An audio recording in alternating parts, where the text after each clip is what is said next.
Washington CNN Treasury Secretary Steve Mnuchin's wife Louise Linton on Saturday showed support for climate activist Greta Thunberg, days after her husband took a jab at the teenager.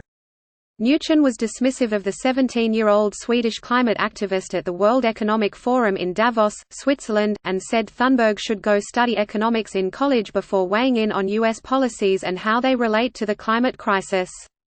A post on Linton's verified Instagram account, which has since been deleted, reads, "I stand with Greta on this issue.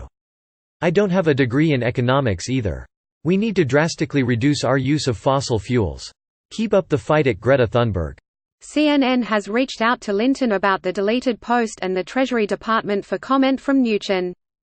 Linton has kept a relatively low profile since a controversy in 2017 where she apologized after sustained backlash for a now-deleted Instagram post touting her wealth and her subsequent reply belittling a commenter. Read more. Close dialogue. Sign up for CNN's Meanwhile in America, a daily analysis of U.S. politics for global readers. Sign me up. No thanks. By subscribing, you agree to our privacy policy. Close dialogue. Linton's support of Thunberg stands in stark contrast to comments made by her husband days prior. In Davos, a reporter asked Mnuchin, Greta Thunberg has called for a public and private sector divestment from fossil fuel companies. Does that pose a threat to U.S. economic growth? Is she the chief economist, or who is she? I'm confused, Mnuchin replied. It's a joke. After she goes and studies economics in college she can come back and explain that to us.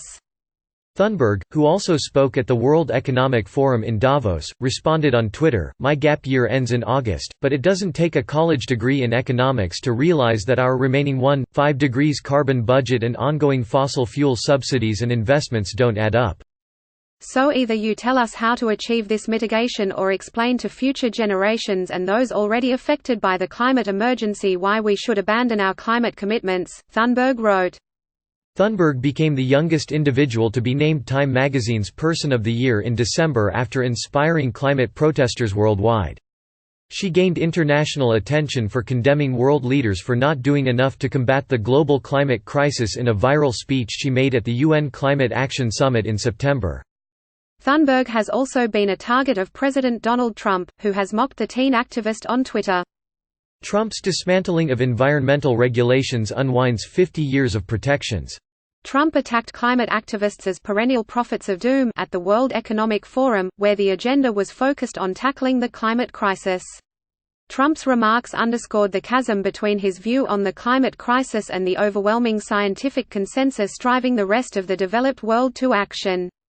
The Trump administration has rolled back key environmental regulations, and Trump withdrew from the Paris Climate Accord, a landmark effort to reduce global greenhouse gas emissions.